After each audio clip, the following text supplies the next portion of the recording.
प्रस्तुत सेवेकरता घेतलेली ओवी ही ग्रंथराज ज्ञानेश्वरीच्या प्रथम अध्यायातील 25व्या क्रमांकाची ओवी आहे। आज या ठिकाणी सालाबाद प्रमाणे श्री गुरु दत्तात्रयांचा जन्म उत्सव आपण मोठ्या भक्तिभावाने उत्साहाने साजरा करत असतो। गेली 45 वर्ष या ठिकाणी यथायोग्य अशा प्रकारचं हे अधिष्ठान तुमच्या आमच्या सर्वांना सर्व भक्तांना आनंदाची पर्वणी देणार आहे आणि म्हणून आजचा हा दिवस फार महत्त्वाचा आहे। मगाशी दत्तात्रयाच्या अभंगामध्ये उल्लेख केलेला आहे, ऋतुकाळ हेमंत नक्षत्र रोहिणी धरी अवतार हा जो अभंग आहे ना, जन्माचा एकदम सर्वश्रेष्ठ अशा प्रकारचा अभंग आहे। त्याच्यामध्ये त्यांनी एक उल्लेख केला, तो इथे एक पर्वणी साधलेली आहे। गुरु तो वासर उत्सव काळ, गुरु वासर म्हणजे वार आणि गुरुवार, भगवान दत्तात्रयाचा आवडता वार गुरुवार येणं हा दुर्मिळ योग आहे आणि पौर्णिमा तिथी आहे।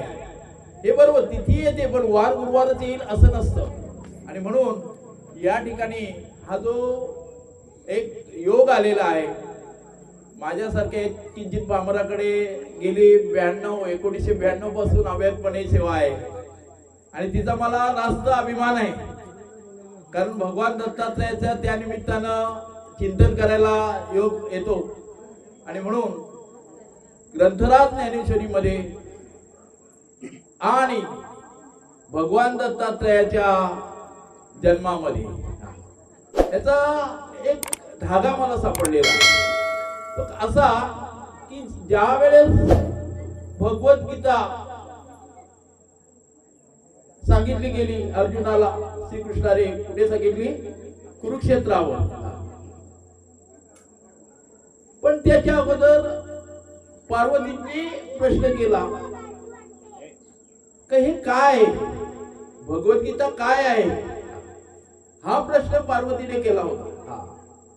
त्यावेळेस माऊलीने सुंदर चिंतन केलेले आहे ठिकाणी, देवी जैसे स्वरूप तुझे तैसे हे नित्य नूतन गीता तत्व। नित्य नूतन नव, प्रत्येक वेळेस आपल्याला नवीन काहीतरी नित्य नूतन, प्रत्येक वेळेस ज्ञानेश्वरीचा एक एक ओवी द्राक्ष पाकाप्रमाणे ज्या वेळेस तुम्ही प्रत्येक वेळेस चिंतन करा त्या वेळेस आपल्याला नवीन नित्य नूतन। आणि इथे सुद्धा तसाच प्रकारचा अर्थ लागलेला आहे की भगवान शंकर आणि पार्वती माता हे एकत्र असताना एक प्रश्न विचारलेला आहे। काय प्रश्न विचारलेला आहे? पार्वती मातेने आणि शंकराने याची एक हितगुजाची चर्चा चाललेली आहे आणि त्या चर्चेमध्ये सांगितलेलं आहे की जगामध्ये नव्हे या तिन्ही लोकांमध्ये, जग हेच आपल्या मूर्ती दिसतं, तिन्ही लोकांमध्ये सर्वश्रेष्ठ अशा प्रकारची पतिव्रता कोण आहे तर ती एक अनुसया माता आहे। हे ज्या वेळेस पार्वतीला सांगितलं त्यावेळेस पार्वतीला ते पटलं नाही। असं कसं शक्यच नाही, मी पतिव्रता नाही, सावित्री माता पतिव्रता नाही, लक्ष्मी माता पतिव्रता नाही, मला काय विचार? समोर आलेले नारद मुनींना प्रश्न केला, विचारलं का हे काय जे म्हणतात ते सत्य आहे का? बऱ्याच वेळेला एखादा माणूस विधान करत असतो, पण ते विधानाची सत्यता पडताळून पाहणं गरजेचं आहे। बरळणं वेगळं, जसं आपण बोलतो अनंत वाचाळ बरळती बरळ त्या कायचे गोपाळ पावे, बरळणं वेगळं, एखाद्या झोपेत काही बडबड करतो, पण हे खरं आहे का? नारद मुनी आले होते, ते बोलले हो हो हे 100% 101% खरे,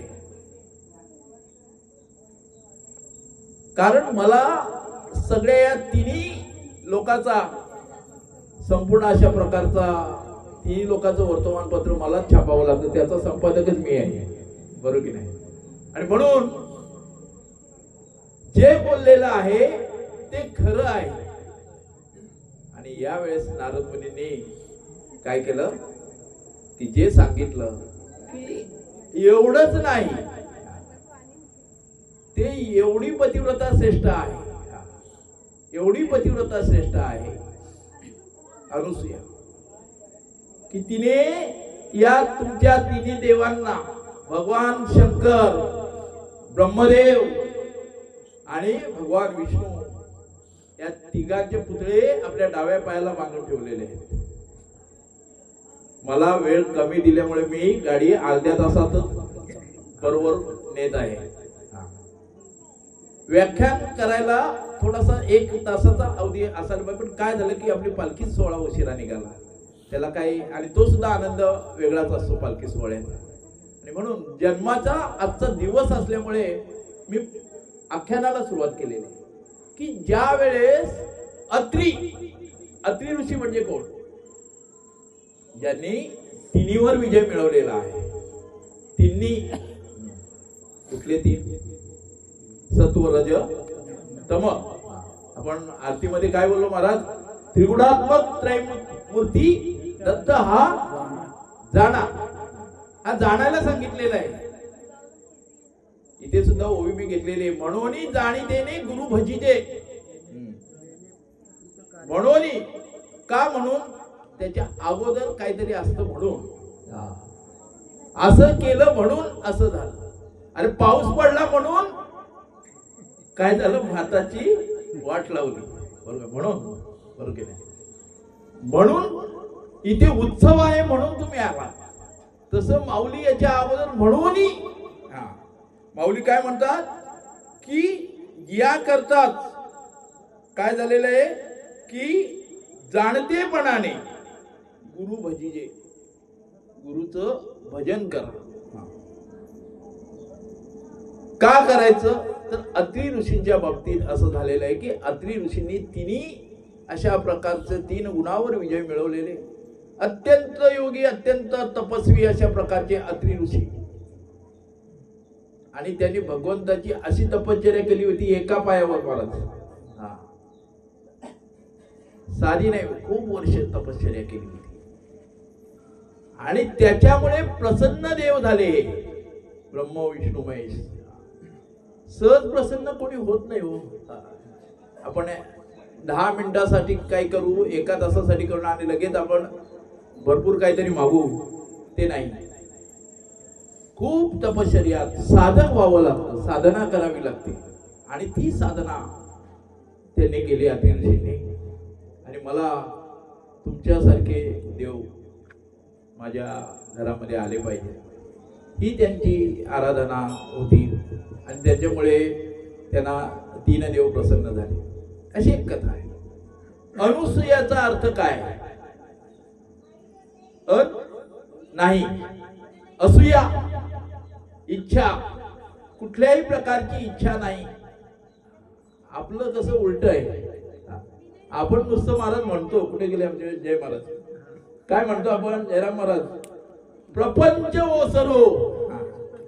पूर्व ओसरला ना की आम्ही पलीकडे जाऊ, हे म्हणतो आपण. प्रपंच ओसरो आणि चित्त तुझे पायी मुरो. मूर्तय काय? बरोबर की नाही? मुरणं हे महत्व आहे. परमार्थात मुरण्याला महत्व आहे. पूर्वीच्या काळामध्ये एखादी गोष्ट, विशेषतः दुधाचं दही होणं, दुधाचं तुपात होणं, बरोबर की नाही? लोण्यात रूपांतर होणं. दूध मुराले स्वभावे तेची दही, बाऊलीची ओवी आहे. म्हणून मुरणं हे महत्वाचं आहे. आणि म्हणून या ठिकाणी परमार्थामध्ये आपण प्रपंच ओसर म्हणत असतो, पण ते होत नाही. प्रपंच ओसरतच नाही, तो काय होतो? वाढतच जातो. मला खूप आनंद झाला की गोविंद बाबांची आरती घेतली महाराजांनी. बाबांचं म्हणणं असं होतं की प्रपंच तुमचा कसाही होतो, परमार्थ करावा लागतो. परमार्थासाठी वेळ द्यावा लागतो. हरिपाठामध्ये म्हटलं की सायास करीची प्रपंच दिनी निशी, हरीशीने भजशी कवण्या गुणे.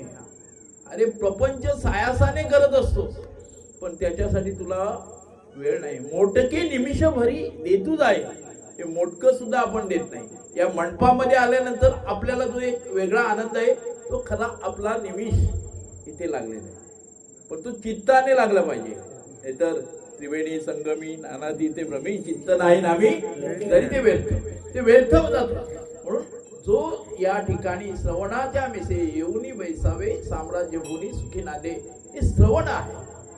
आणि हे श्रवण भगवान दत्तात्रयाने विशेषतः सांगण्याचं इथे थोडंसं प्रयोजन असं होतं की गुरु चरित्र पारायण सरस्वती गंगाधर यांनी ते 53 अध्याय, बरोबर ना महाराज, आज सांगता झाली, ते गुरुचरित्राचं जे काही भगवान दत्तात्रयाच्या अवताराचं वर्णन, भगवान दत्तात्रयाच्या लीलाचं वर्णन, दत्तप्रभू नावाचा ग्रंथ त्याच्यामध्ये सुद्धा आलेला आहे. असे अनेक ग्रंथांचा आपण विचार केला तरी त्याच्यामध्ये एक आपल्याला दिसते, एक तत्व दिसते, ते म्हणजे म्हणून जाणीतेने गुरु भजिये. आणि म्हणून जेव्हा सांगितलं यांना पार्वती मातेंना, त्यांना ते नाही शक्य नाही, सावित्री मातेला कॉल केला, आताच्या भाषेत बोलायचं तर, बरोबर की नाही. हे नारद मुनी बघा माझ्याजवळ काहीतरी बोलतात, माझे पतिराज भगवान शंकर असे काहीतरी बोलतात की अशी एक पतिव्रता आहे की तिने आपल्या देवांना तिच्या डाव्या पायात मानलेले, उजव्या पायात पण नाही, डावा पाय. पुन्हा आणखी लक्ष्मी मातेला तसंच सांगितलं. आणि ते सांगितल्यामुळे त्या तिघींच्या मनामध्ये चलबिचल बसत. असं कसं होईल, असं शक्य तरी आहे का. आणि मग पार्वती मातेने सांगितलं ते काही नाही, तुम्हाला तिचं जे खरोखर पतिव्रता आहे का तिचं पातिव्रत्य हरण करणं हा नारदांनीच उपाय सांगितला.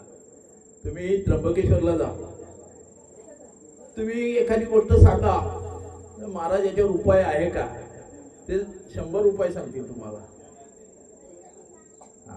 एखादी अडचण घेऊन जा, याच्यावर उपाय काय, तसं त्यांनी सांगितलं त्याच्यावर उपाय आहे.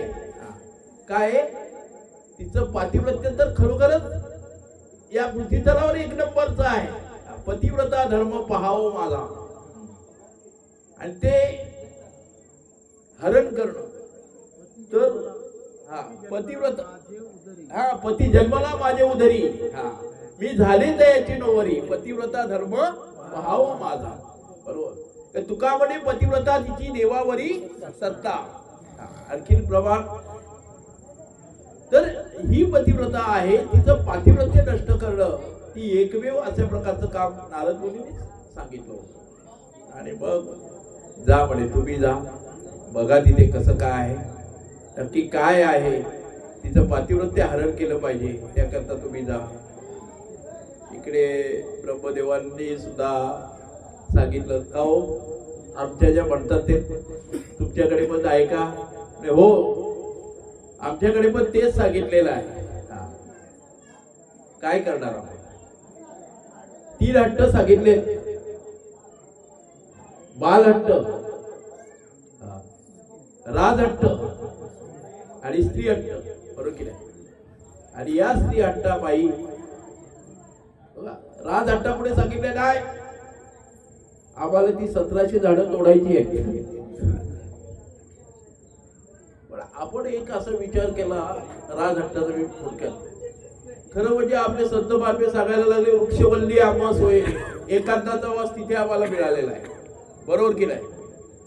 एक झाड लावण्याकरता किती कालावधी जातो ते झाड होण्याकरता, पर्यावरणाचे रक्षक. आणि आपण काही कारणामुळे, म्हणजे चांगल्या गोष्टीसाठीच आहे, कुंभमेळ्याचा आपण वारकरी संप्रदाय नेहमीच कुंभमेळ्याला आदर्श मानलेला आहे. पण झाडं तोडणं हे नको आहे. अशा कधी काही चुकीच्या गोष्टीवर राजहट्ट कधी कधी असतो, बालहट्ट असतो.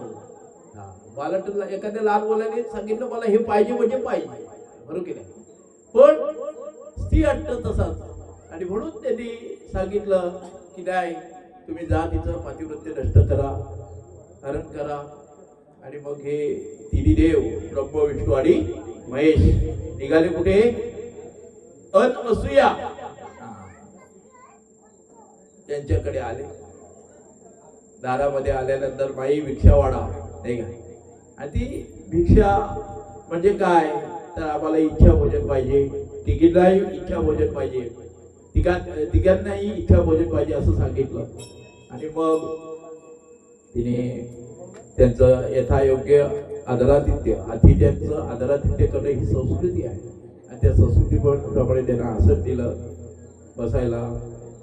आपल्या अति ऋषींच्या स्मरण केलं आणि त्यांच्या चरण स्पर्श केल्यानंतर कमंडलूतलं पाणी घेतलं आणि त्यांच्या अंगावर शिंपडलं. काय त्यांनी सांगितलं होतं की आम्हाला व्यवस्थित अशा प्रकारचं नग्न भोजन द्या, नग्न अवस्थेमध्ये आम्हाला भोजन वाढावं. हे कठीण काम होतं पतिव्रतेच्या दृष्टीने. पण आपल्या पतीचं स्मरण केलं त्यांनी आणि त्या पतिव्रत्याच्या जोरावर ती लहान बालक झाली. तिने देव जैसे परब्रह्मीचे ठसे, जगी सूर्य जैसे प्रगटले. जसे माऊलींच्या बाबतीत, निवृत्तीनाथांच्या सोपान देवांच्या बाबतीत हे वर्णन आलेलं आहे, बरोबर ना. तसं त्या ठिकाणी बालके झाली आणि बालके झाल्यानंतर त्यांचं जेवण म्हणजे काय, असं मोठाले घास भरून देता येतील का, भाकरी देता येईल का. लहान बालक झाली, त्यांना स्तनपान करू लागली. त्यांना पाळण्यामध्ये घेतलं आणि त्यांचं लालन पालन यथेच्छ अशा प्रकारच्या ओव्या अंगाई ते गाऊ लागली. खूप सेवा केली. या इकडे तिघे चिंतित गेले तर खरे, काय कॉल पण लागत नाही. बहुतेक रेंजच्या बाहेर असते. एक दिवस रेंजच्या बाहेर, 2 दिवस, अहो आठवडा गेला, 6 महिने गेले, अजून काही येत नाही. नारदांना बोलवलं. नारद मुनी हजरच तिथे. काय झालं, आमचे पतिराज गेलेत, अजून काय येत नाही, काय नक्की झालेलं आहे तिकडे सांगा आम्हाला. वर्तमानपत्राची काही न्यूज नाही, सांगा आम्हाला चटकन. त्यांनी सांगितलं काय सांगू पार्वती माते, हे असं झालंय.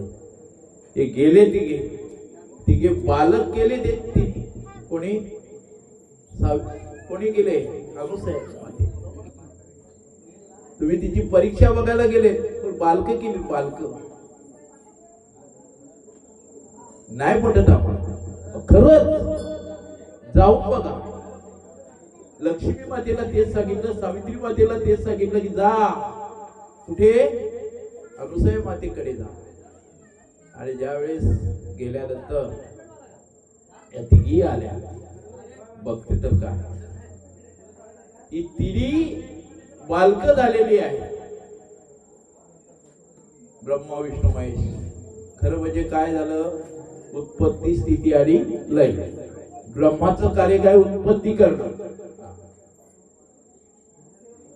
आणि विष्णूचं कार्य काय, स्थिती राखणं, आणि शंकराचं काय, संहार करणं, बरोबर की नाही. या तिन्ही तत्वाचं ती म्हणते की ब्रह्मदेवा खूप श्रम झाले तुम्हाला, विष्णुदेवा तुम्हाला खूप श्रम झाले, कधी एकांत मिळेल तुम्हाला, कधी शांत व्हाल, झोप कधी तुम्हाला शांत लागेल. खरं म्हणजे झोपतो तो, चांगली झोप लागते तो खरा सुखी माणूस आहे, बरोबर की नाही. त्याला झोपच लागत नाही तो सुखी माणूस नाही. कधी कधी आपण बघतो की एखादी ट्रक चाललेली असते, विटाच्या गाडीवर झोपलेला मजूर आपण बघितलेला असतो, रेतीच्या गाडीवर झोपलेला मजूर बघतो. का, श्रम केलेले, झोप लागलेली त्याला. आणि इकडे गोळ्या घेऊन सुद्धा झोपा लागत नाही लोकांना, बरोबर की नाही. ही वस्तुस्थिती दिसते आपल्याला. त्या ठिकाणी हे तुम्ही खूप श्रम केलेला आहे. ब्रह्मदेवा तुम्ही खूप श्रम केलेला आहे. भगवान विष्णू तुम्ही खूप श्रम केलेले आहेत. तुम्ही आता इथे निवांत आराम करा. या तिघी आल्या, अरे आमच्या देवांना बालक केले तुम्ही, ते आमचे देव आम्हाला द्या. ज्यावेळेस मागणी केली त्यावेळेस खरोखर घ्या, तिन्ही देव आणून ठेवले समोर, घ्या तुमचे ओळखून. पार्वती मातेला प्रश्न पडला, आपले भगवान शंकरच आपल्या हाती आले तर बरे, का तिन्ही सारखे दिसत होते चेहरे, कुठला वेगळा नाही. पार्वती मातेला वाटलं की कुठला घेतलं नेमकंच आपल्याकडे शंकर, भगवान शंकर येईल असं नाही. सावित्री मातेला वाटलेलं आपला ब्रह्मच येईल असं नाही. लक्ष्मी मातेला वाटलं विष्णूच येईल असं नाही. सगळे सारखे, घोटाळा व्हायला नको. पण ती तिघी पण शरण गेले आणि सांगितलं, तुझा पातिव्रत्य धर्म हा सगळ्यात श्रेष्ठ आहे. पुन्हा अत्रि ऋषींचं स्मरण केलं, कमंडलूतलं पाणी आणलं आणि ते शिंपडलं. पुन्हा देव जसे होते तसेच झाले. पण या तिघे देव इतके खुश झाले भक्तीने, भक्ती देखोनी लाचावला, भक्ती देखोनी लाचावला. आणि त्या भक्तीने एवढं काही प्रसन्न झाले तिन्ही देव आणि म्हणायला लागले की बस, खूप आनंद वाटला, पण आता इथं जायचं कसं काय. आपण पंढरपूरला जातो तेव्हा एवढा आनंद होतो, बरोबर की नाही. भले दर्शन होऊन अगर न हो, पण निघताना मात्र डोळे पाणावतात. काय अभंग आहे हो महाराज. आम्ही पंढरपूरवरून आता निघतो. आता मला काय, तेव्हा तुझी इतकी कशी कन्या सासुऱ्याशी जाये, मागे परतोनी पाय, तैसे झाले माझ्या जीवा, केव्हा भेटशी केशवा. सासूरवासा भीतो जीव तुझ्या पाशी, म्हणून बरोबर. आणि म्हणून देवा आम्ही तिथे माहेर आलो होतो, माझे माहेर पंढरी, बरोबर आहे. इथे देवांना आनंद झाला होता, आता मला आमच्या कार्याला तिकडे न्यायला लागेल. आणि मग जेव्हा सांगितलं तेव्हा अत्रि यांनी सांगितलं, अनुसूया मातेने, जा तुम्ही, हरकत नाही, परंतु मला आठवण म्हणून तुमचा तिघांचाही या ठिकाणी मला पाहिजे, कारण इतक्या दिवस मला सवय झालेली, इतक्या दिवस तुमचं लालन पालन केलेली देवा. आणि मग हे तिन्ही देव एकवटलं, तिन्ही देव एकवटले आणि त्या ठिकाणी भगवान दत्तात्रयाचा अवतार. तो कधी धरी अवतार विश्व तारावया, अत्रीची अनुसया गरोदर. खरं म्हणजे दत्ताचा अवतार एका ठिकाणी उल्लेख केला की तो विष्णूचा अवतार आहे. खरं म्हटलं तर तिघांचा आहे, म्हणजे ती एक दत्तात्रय, एक मुखी जो दत्त सांगतात ते विष्णूचा अवतार. आणि मग हे तिन्ही देव, तर ज्या वेळेस हा जो विश्व तारण्याकरता धरी अवतार विश्व तारावया, अत्रीची अनुसया गरोदर, ऋतुकाळ हेमंत. ऋतू कुठला आहे, हेमंत. नक्षत्र रोहिणी, शुक्ल पक्ष दिनी पूर्ण तिथी, बरोबर की नाही. शुक्ल पक्ष दिनामध्ये पूर्ण असणारी अशी ही तिथी आहे. पौर्णिमा जी आहे पूर्ण अशा प्रकारची तिथी आहे. आणि म्हणून तिथी पौर्णिमा, मास मार्गशीर्ष, मासामध्ये श्रेष्ठ अशा प्रकारचा मार्गशीर्ष मास, मास मार्गशीर्ष. गुरु तो वासर उत्सव काळ, हा उत्सव काळ अशा प्रकारचा गुरुवार आहे. आणि उत्सव काळ हे नेमकं वर्णन कोण करतं, संत एकनाथ महाराज, शांती ब्रह्म एकनाथ महाराज करतात. काय की अशा प्रकारचं निर्गुण निराकार आहे. एका जनार्दनी निर्गुण निराकार, बरोबर की नाही, असे ते अवतरले, ते या ठिकाणी अवतरले. आणि म्हणून आपण माऊलींनी सुद्धा वर्णन केले की तो सगुण साकार नाही, रंग नाही, रूप नाही, नाही वर्ण छाया, निर्गुण निराकार तू प्रभुराया. हे सगुण निर्गुण गुणाचे गुण, बरोबर सांगितले गेले. हे अनेक निर्गुण असणारा तो सगुण साकार या ठिकाणी झालेला आहे. म्हणून भगवान दत्तात्रयांची सेवा या ठिकाणी अव्याहतपणे अशा प्रकारचे चाललेले. म्हणून जाणीते गुरुभजी, जाणतेपणाने गुरु भजलं पाहिजे, नेणतेप्रमाणे काय. म्हणून एकदा भगवान दत्तात्रय एका गुरु एका गरीब ब्राह्मणाकडे गेले असताना काय द्यावे, जसं जगद्गुरु तुकाराम महाराजांकडे महाराज देव आला तर काय द्यायचं, तर काय लोका घरी गाई म्हशी आम्हा घरी मंदिर घुशी, किंवा आम्ही सदैव सुडके जवळ येता चोर धाके, आम्ही सदैव सुडके, इथे काय द्यायचं, द्यायलाच काय नव्हतं. बघितलं आता एवढे संत महात्मे आलेत, काय द्यायचं, आणि देण्याकरता काय नसल्यामुळे सहज त्यांची नजर गेली. घरात तर काहीच नाही, आणि मग घेवड्याचा एक वेल वरव्याचा दाणा गेलेला दिसला, आणि त्यातले त्या शेंगा पूर्ण भगवान दत्तात्रयांना दिल्या, आवडीने खाल्ल्या, आणि मग तो जो प्रसाद आहे तो प्रसाद भक्षण त्याला, जसं सुदामाचे पोहे भक्षण करून गाव सोनियाचा दिल त्याला, बरोबर की नाही, तसं त्याचं दारिद्र्य हरण केलं. असे भगवान दत्तात्रय खाके धोळी पुढे श्वान, बरोबर की नाही, काय आहे त्याच्याजवळ, काहीच नाही, खाके धोळी पुढे श्वान नित्य दानवीचे स्नान. सुंदर हे दोन्ही अभंग सुंदर हे केले की त्याच्याकडे जे आहे ते तुम्हाला देण्याकरता आहे, त्याची ठिकाण आहे. गाणगापूरला जा, तिथे भगवान दत्तात्रयाचं ठिकाण आहे,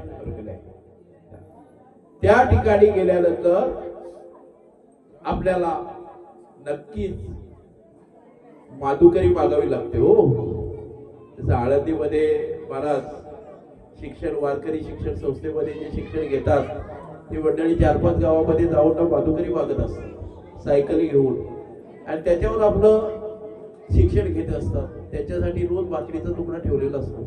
तसं भगवान दत्तात्रयाच्या ठिकाणी त्या ठिकाणी माधुकरी मागायची असते आणि ते खायचं असतं. मला तो लाभ झाला. गुरुवारी वैकुंठवासी गोविंद बाबा यांच्या बरोबर लहान असताना गेलो होतो, आणि बाबांचं ते प्रत्येक तीर्थाचं महात्म्य त्यांना माहिती, आणि ते यथायोग्य झाल्याशिवाय ते निघणारच नाही. विभूतीचा डोंगर आहे, तिकडे सुद्धा आम्हाला घेऊन गेले. तर ह्या सगळ्या गोष्टी आपल्याला प्राप्त होतात. त्याच्याकरता श्री गुरूंचं स्मरण करणं, श्री गुरूंची सेवा करणं, येथे ते ज्ञान पाहिजे जे ना तर सेवा पाहिजे. ते ज्ञान पाहिगा बरवे जरी मनी हाती आणावे तरी संताया बजावे सर्वस्वेसी. तसं हे गुरु 15व्या अध्यायामध्ये जय महाराज सुरुवातीला म्हणतात, आता हृदय आपुले चौफाडुनी भले वरी बैसवी पावले श्री गुरूंची पावले माझ्या हृदयामध्ये स्थानापन्न करणार, आणि तरच आम्हाला ते ज्ञानाची प्राप्ती होणार. माऊलींनी या निमित्तानं काय सांगितलं की या श्री गुरु सारिका असता पाठी राखा इतरांचा लेखा कोण राजियाची कांता काय भीक मागे मनाची या जोगेशी पावे. म्हणून कल्पतरूच्या काठी बसून ना कोणी जर जोडीला काठी देत असेल तर त्याला काय अर्थ नाही. इथे भरपूर आहे, पण आपल्याला ती जाणीव करून देण्याकरता मात्र कोण येत असतात, संत महात्मे येत असतात.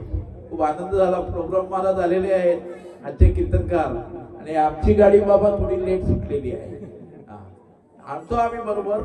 तर सांगण्याचं तात्पर्य असं की गुरुचं भजन करणं, पूजन करणं हे जाणतेपणाने केलं पाहिजे. एकनाथ महाराजांना मलंग वेशामध्ये गुरूंचं भगवान दत्तात्रयांचं दर्शन झालं. कुठे झालं? जनार्दन स्वामींकडे असताना. आपल्याला माहिती आहे की देवगिरीचा किल्ला आणि त्याचे किल्लेदार जनार्दन स्वामी होते, परंतु ते एकमेव अशा प्रकारचे दत्तात्रयाचे भक्त होते. आणि त्यांनी ज्यावेळेस ध्यानस्थ बसायचे तिकडे एक ठिकाणी, आणि एकनाथ महाराज त्यांच्याकडे होते, परंतु त्यांचा अभ्यास बघायचे काय करतात गुरुवर. आणि ज्यावेळेस बघितलं त्यावेळेस लक्षात आलं की काहीतरी या दोघांमध्ये संवाद चालू आहे. कोणतरी येतो, कोणतरी बोलतात, त्यांच्याशी कसला संवाद चालू आहे हे काहीच कळत नाही. बोलणं जे आहे ते समजलं पाहिजे ना हो. हा? पण गुरुकृपा जी आहे त्यांनी सांगितलं, एकनाथ महाराजांना सांगितलं चला नाथा आज माझ्या बरोबर चला. त्या ठिकाणी एका टेकडीवर तिकडे नेलं, बघितलं ध्यान लागलेलं होतं.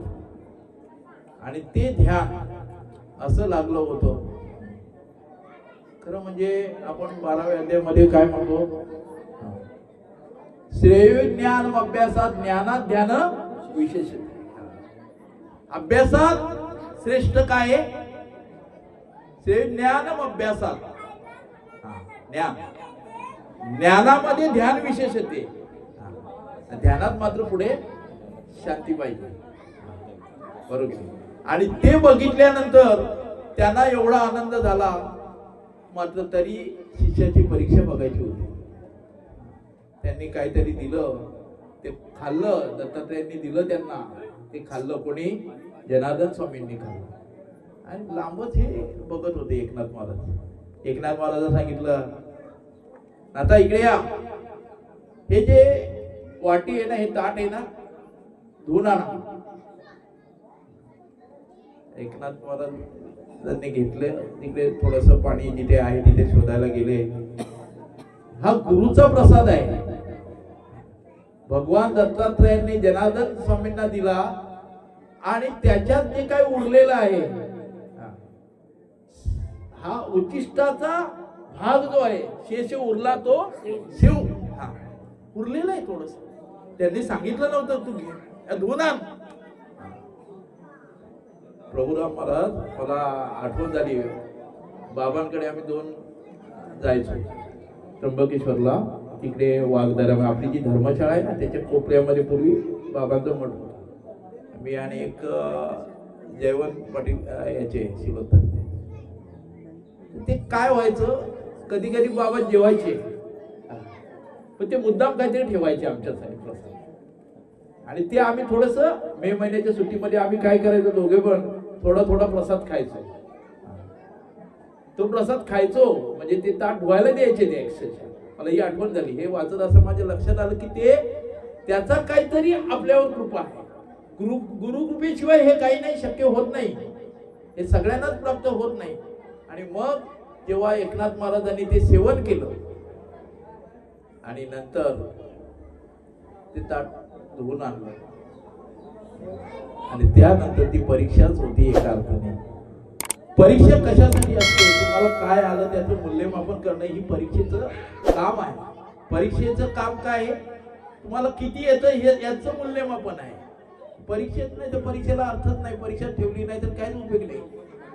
तुम्हाला काय येते याचं कोणी आजमावणारच नाही. आणि म्हणून जाणतेने गुरु भजीचे, तेने कृतकार्य होईजे, जैसे मूळ सिंचन सहजे. सहज आपण त्याला मुळाला पाणी घातल्यानंतर काय होणार?